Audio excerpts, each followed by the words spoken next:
Hey guys, welcome back to Urology 101. I'm James Farrell. Urology 1 is my video blog. And it's on common topics in urology, and they're sometimes embarrassing or taboo, just simply because we talk about sex organs a lot. Now, my goal is to get you some useful content that you can apply. Now, if you like this video, all of them are on my website, which is urology101.com. And the first part of that's spelled Y-O-U-R. Maybe you're watching this on YouTube, all the videos are there as well, same name, Urology 101. Check out my website for some other information. And I post most days on Instagram, the same account name, Urology 101. Shorter format stuff, great, just good stuff. Please check it out as well. Now with that, let's get into today's video. We are talking about infertility today. So if you were by yourself, then hit pause and grab your spouse or your partner and come on back and watch it together. Now infertility is really pretty common. It can be incredibly frustrating and discouraging, frankly, if you're working through it. It really affects about 1 in 8 couples out there. So if you are dealing with this, you probably actually know some other people who are too, even if they don't really want to talk about it. But the reality is there's some genetic factors, there's some environmental ones, some we know, some we don't, and a lot of people are just having kids older in life now. So we know that fertility potential decreases in the late 30s to 40s. Now my goal with this video today is to talk with you about the simple stuff that you can do at home to really maximize your chances to start your family or have another kid if it's been a bunch of years and you want one. There are a lot of things about infertility clinics, assisted reproductive techniques. We'll get into how to get to that a little bit, but I really want to give you stuff you can do at home because before we had all that stuff, really what we had is really what I'm going to talk with you about. Now, a lot of people will ask, hey, I've heard it's mostly the woman, or I heard it's mostly the guy. Really, it's probably about a 50-50 split, and I think the main point is if you're concerned about fertility potential, both of you should see your physicians. Men are going to get routed towards a urologist. Women obviously will see their OB. And that's just to get the ball rolling for both people so that you maximize the time and make sure that everything's okay. Now, let's really start with defining a couple things. So let's define infertility, which is the inability to have conceived, which means get pregnant, over 12 months of regular unprotected vaginal intercourse. So what that really means is that we want to make sure that you're not on any contraceptive pills or other hormones, obviously no condoms, and there are plenty of people out there who like lubricants. You can grab them at all kinds of places, grocery stores, pharmacies, sex shops, things like that. But lubricants also can actually inhibit or kill sperm. Now there are some safe lubricants out there if you use them, and you probably actually already own them. They're actually cooking oils. So vegetable, canola oil, that type of stuff is actually safe and won't harm sperm. Now in terms of regular and in terms of regular sex, we need to talk about women's cycles for a little bit to really nail that down. So if you think about a woman's cycle, on average, most women will have a 28-day cycle. And most women will ovulate around day 14. So ovulation is the time when a sperm can actually fertilize an egg. And there's not a lot of time. It's not like 4 days. It's more so a period of hours. So the point is to have as much sperm built up hanging out in the uterus and fallopian tubes when that egg comes rolling down the fallopian tube. So when we talk about cycles, now women may have a cycle that's 32 days or 35. It may travel around a little bit. But let's work on the idea that most women will have a 28-day cycle. And if that's the case, again, ovulate in the middle, so day 14. And the next thing to understand is that the first day of the period, so the first day of bleeding during menstruation, is day 1 of the cycle, which means 13 days later is when you're probably ovulating. Now, it can change a couple days, so maybe it's day 12, maybe it's day 16.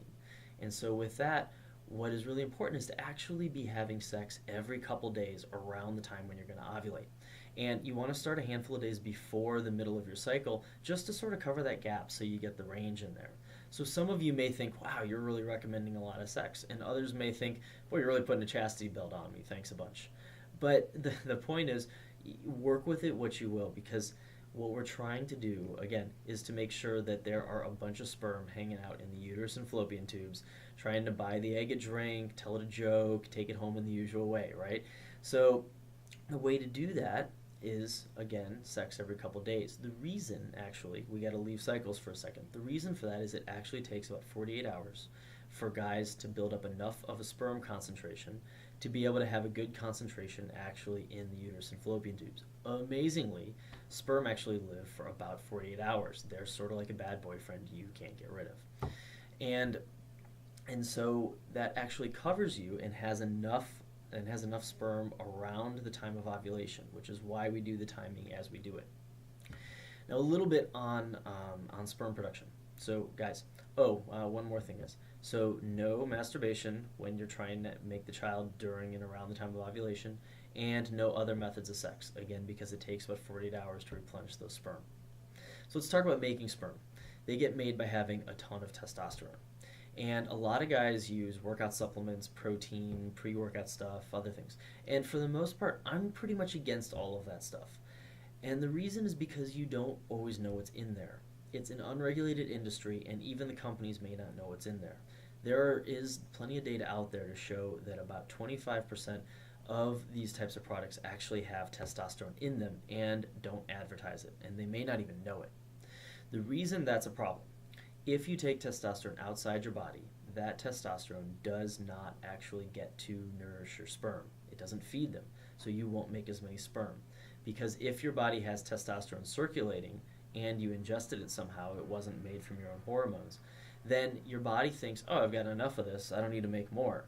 But your testicles are what's responsible for making all the sperm, and so the sperm and the testosterone. So that testosterone just sort of is right in the right area to help nourish those sperm. Well, if your testicles are being told, I don't need to make any testosterone because I've already got all this testosterone circulating around in my blood, well, then the sperm don't get any and you won't have as many sperm. So that's why I say get off of all of those things. It takes about 6 to 9 months to wash that stuff out if that's the problem.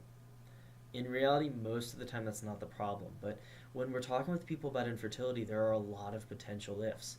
And so the more things you can just sort of get going in the right direction, honestly, the better off you're going to be. So that's enough of that. Now, let's get in a little bit on eggs, which is going to be a very short segment, honestly, because while I've been married for 5 years, and I've learned a ton about women, I know very, very little about egg production and really how to make sure that your eggs are healthy and how to talk about building that up. So please see your OBGYN from that standpoint because they're going to have a lot more information and better information than I will. Moving on to a few other things. Let's talk a little bit about lifestyle and just sort of how to approach day to day when you're trying to make a kid. Think about it this way. Kids are a luxury. Having a child is one.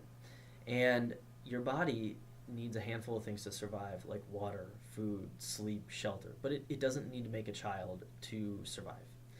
And so in that sense, being able to make a child is actually a lot like a plant developing a flower. It doesn't do it unless it's healthy. So from that standpoint, take a look at kind of lifestyle because those are going to be important things too. We want to be sleeping 7 to 8 hours a night. We know that sleep is so important for nourishment, for repairing body problems, for hormones to be secreted correctly, and for guys, sleep is huge for testosterone. We already talked about the importance of that. In terms of food, there are a ton of things to do regarding diet that are out there. But honestly, the simple non-fat diets, the non-sexy stuff is really probably the best. A variety of fruits and vegetables. Wash the fruits and vegetables. You don't know what pesticides or other things can be on them. And then have a variety because there are so many nutrients in there that can be important that we may not even really know are important but may be. Fertility for us all is still a bit of a black box. We know a lot. We can make children with technology, which is amazing. But we don't still know everything that's all important. But we do know that a good diet with a lot of fruits and vegetables is overall healthy. And some form of protein, whatever you choose to make, is as well. And that's going to be your best bet going forward. Now for guys, it takes 60 to 70 days to make a sperm. So whatever you were doing 60 to 70 days ago is what you have now.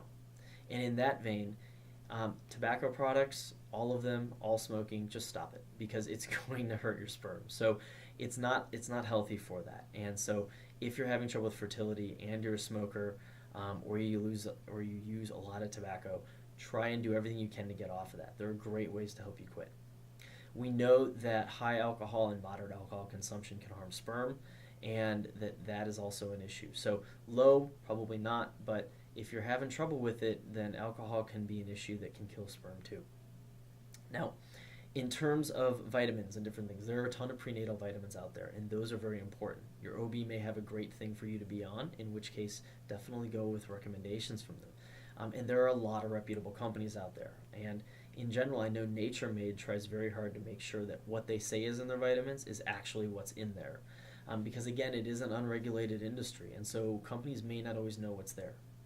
There are also a lot of fertility medicines out there that you can buy that are not regulated, and I have a hard time really recommending to use those because there's no actual primary research out there, or very very little, and that research isn't really strong academic research to actually support them. So there's not a lot of good research that supports that using those fertility aid supplements actually improves your fertility or improves your potential.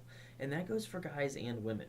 If you look at some of the ingredients on those packages, a lot of that stuff actually is pretty heavily covered in fruits and vegetables. So again, if you hit the good diet, you're probably getting all the stuff you need, and you probably don't need to spend the money on the fertility aids. You can probably put your money towards making sure that you get good, organic, well-grown fruits and vegetables. Overall, that may be just the healthiest thing for you. Um, a little bit on anxiety and how to sort of approach that. Sometimes when you're trying to make a kid, honestly, it can feel like such a burden, and you're trying so hard and you want it so badly. And sometimes squeezing so tightly can allow it to sort of slip through your fingers. My wife and I have friends, and I know anecdotally from patients where they've had incredible trouble having kids and gone through fertility clinics or infertility ones and gone through in vitro fertilization and have it not work, only to stop trying, to actually then stop really worrying about it, and amazingly they get pregnant and they have a child and they're perfectly healthy. That happens, and that happens a little more frequently than we probably acknowledge. And part of that might be even sort of like the concept of dating. You know, the harder you try, the worse you sort of do. And sometimes we just build up and we want something so badly that it develops a level of anxiety that almost hinders us a little bit. So really trust yourself. Do the things that we know are good, get them going in the right direction, and then just allow to happen, and try not to spend too much time thinking or being anxious about it. We know that high levels of stress also can cause a lot of difficulty with just general body functions. So have good ways to try and assess that and deal with any high stress environments, and try to have good ways, whether that be exercise or reading or walks or just talking with your spouse. All of those are great ways to try and reduce stress, to just make sure that, you know, you're kind of optimizing everything you can. Um, a couple other things in terms of just seeing a physician, and then I'll wrap this up. Women, obviously, you'll end up getting to an OBGYN. Guys, you ultimately get to a urologist, and at some point we're going to want a semen sample as well as a bunch of hormone tests. For the semen sample, abstain from ejaculating for 2 or 3 days, just to let us see and get a good idea for what's there. From our standpoint, there can be some concerns with actually the tubes that get sperm from the testicle out of the urethra. It can be some hormonal stuff. Yes, there is some genetic stuff that can get in the way of people having children. And sometimes we will recommend going on to in vitro fertilization, where we actually take sperm and eggs, put them together, and then are able to put them back inside the woman. And that takes an incredible amount of emotion to go through that. And definitely respect that process. It is hard. And for the people who it works for, it's amazing and helpful, and that's great. But it is not the only way. I think there are a lot of people who can just do the simple things, and you might have a lot of success with that. And if not, then there are those technologies out there to help you. I hope that's been helpful. I think that overall, sex is the most fun you can have for free, and it is still the best way to make a kid. So if you can do it that way, definitely do it that way. I hope these things have been helpful for you. You guys have a great night. Take care of yourselves and your families. Send me your questions, and we will talk soon. See you guys.